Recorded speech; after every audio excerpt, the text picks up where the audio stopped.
Jane Blonde Spies Trouble is the second in the Jane Blonde series, and when I started to write it, I decided that there should be something in each book of the Jane Blonde series that's special about an animal.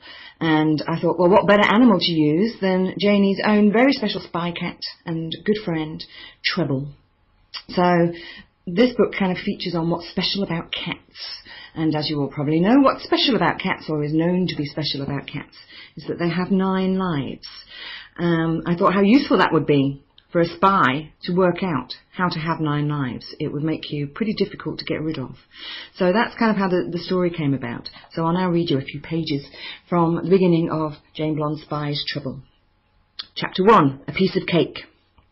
The cubicle fizzed as Jane Blonde, sensational spylet, stepped into the wower to be changed back into an almost normal schoolgirl once more. It had become such a familiar routine that she barely noticed the pearlescent moisture drops swirling around her inside the glittering spy shower cubicle. Blonde was already thinking about what she had to do when she got out of the wower. Her Spike, Solomon's Qualificational Investigations Kid Educator, was in the spy lab, chewing anxiously on a carrot stick as she awaited a debrief from her prize pupil. In fact, her only pupil. There wasn't long to wait. Within a few moments, a robotic hand had removed Jane Blonde's voice-activated Ultragog spy spectacles, so that her eyes dimmed a little to their usual misty grey.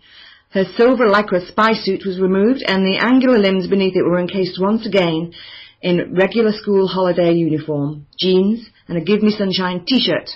Finally, another metallic hand whisked the bright platinum colour from her hair, along with the bands that held it firmly in place, in a high, multifunctional ponytail.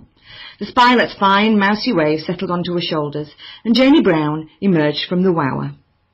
Janie grinned as G-Mama rifled through her large stainless steel fridge. "Is this what you're looking for?" G-Mama seized the tatty box before Janie even had her arm fully extended. "That was mean, blonde girl, mean, mean, mean. You know the order you're meant to do this in. Decode, debrief, de-wow. Since when did you start de-wowing before you gave me the goodies? The crucial info." "Just trying to help you stick to your diet, G-Mama. You said that was my mission for the holidays," Janie said teasingly. G-Mama rolled her amethyst-dazzled eyes heavenwards. "That was just a trick, Blondette. I was bluffing. You were meant to see straight through it immediately and do the reverse. Bring me cake." "Well, I worked it out in the end," said Janie. "Unfortunately, the only place to get cake at midnight was from the bins behind the bakeries. I chose the cleanest bin I could find. The cake's probably only a day or 2 old.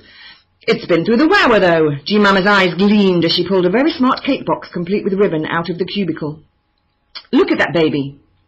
Janie laughed. The rather squashed and miserable Victoria sponge she had raised from the depths of the dustbin had been upgraded to a mighty gatto. Light as air angel cake interspersed with hefty layers of jam, cream and butter icing made its way into the cavern of G-Mama's mouth. "Save me some," said Janie. "That looks amazing. I didn't know the wower worked on food as well as people. Oh, and cats." She looked around the lab for her spy cat, Trouble. Since being embroiled in Janie's first mission, Trouble had become very attached to her, and now spent most of his time on the other side of G-Mama's fireplace, in Janie's bedroom, although the smell of cream cakes and donuts often enticed him back to G-Mama's lab. "Where is he then? Have you seen him tonight?" G-Mama shook her head. "He's a cat, girly girl. He's probably out chasing mice." "He hates mice." "True. Well, chasing birds then." "It's night time." G-Mama tutted. "The kiddy's fine. Listen, it's the end of the holidays, and I want to show Solomon how much we've done since you saw him last." She reached out for a ruler, dropped a little kiss onto it, and pointed one end at Janie. A tiny pinprick of green light danced before her. "Speak. Tell your father what you've learned in the last couple of weeks." The ruler was actually a lip-spick, a lip-activated spy camera killer bank, a spy camera with an enormous memory. Janie stared into the winking light and took a deep breath. When she went back to school tomorrow, she would have to write a report about what she'd done in the holidays. There was no way she would be able to say what had really happened that summer, that a mad woman called G-Mama had turned up to inform her that Janie was actually a spy. Well, a spy named Jane Blonde. That her never-seen-before Uncle Solomon was actually the head of the mighty Solomon's Qualificational Investigations, spy, and had disappeared with a secret so huge that it could change the world, since it allowed for one creature to be frozen and changed into another completely different animal. That her lovely teacher and nice new friend Freddie were actually leading members of the evil rogue spy organisation Sinaless, which Janie had had to thwart on her first mission.